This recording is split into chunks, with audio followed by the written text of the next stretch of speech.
Good evening students.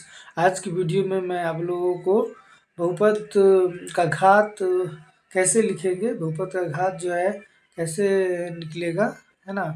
बहुपद के घात के बारे में आपको बताने जा रहे हैं। निम्नलिखित बहुपद के घात लिखिए। क्या लिखना है? घात लिखना है ना। बहुपद 1, 2, 3, 4 या 6 बहुपद है। प्रत्येक बहुपद का घात लिखना है, ठीक है ना। पहला बहुपद है x5 माइनस x4 प्लस 3। इस बहुपद का क्या होगा? घात लिखना है। इस बहुपद का घात लिखना है।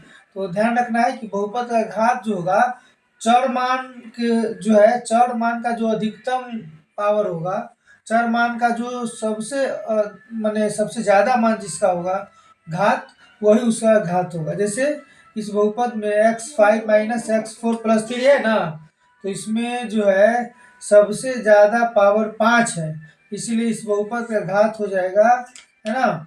बहुपद का घात हो जाएगा 5। सिर्फ घात लिखने के लिए बोल रहा है। तो चर मान के ऊपर सबसे ज्यादा मान जो है पावर है 5, यहाँ 4 है ना। और यहाँ पर नहीं कुछ है तो 0 है, तो सबसे ज्यादा क्या है? 5 है, तो इसका घात हो जाएगा 5, ठीक है। दूसरा है 2y प्लस 3 माइनस 5y²। तो देखिए इसका घात 1 है और ये 3 है, इसलिए इसका घात 0 है, और इसका घात क्या है? 2 है। तो सबसे ज्यादा घात किसका है? इसका, y की पावर 2 पर, है ना। जिसका घात ज्यादा होगा वही जो उस बहुपद का घात हो जाएगा, ठीक है ना। यहाँ 1 है, इसका घात 0 है और इसका घात 2 है, तो सबसे अधिकतम घात कितना है? 2, है ना। ये घात हो गया इसका, इस बहुपद का। और तीसरा बहुपद का जो है 2 minus y² minus y³ plus 2y की पावर 8 है। तो इस बहुपद का घात लिखना है। तो देख लीजिए, इसका घात जो है यहाँ पे 0 हो जाएगा, इसका 2 है, इसका 3 और इसका 8 है। तो सबसे ज्यादा पावर किसका है? इसका, है ना, y की पावर 8 का, है ना। तो घात सिर्फ कर है लिखने के, सीधे लिख देंगे 8, है ना। यही आंसर हो जाएगा। चौथा सिंगल 2 दिया हुआ है, तो अगर कोई अचर मान, ये 2 क्या है? अचर मान है। क्या है? अचर मान। अगर कोई अचर मान दिया रहेगा तो उसका घात जो हो जाएगा वो 0 हो जाएगा। कैसे?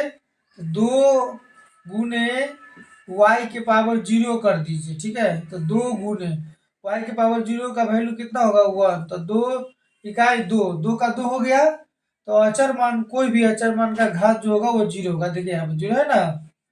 किसी भी अचर मान का घात 0 होगा, चाहे 2 हो, 5 हो, 7 हो, 8 हो, 9 हो, उसका घात क्या होगा? 0 हो जाएगा। कैसे होगा? यहाँ पे आपको हम बता दिए, ठीक है।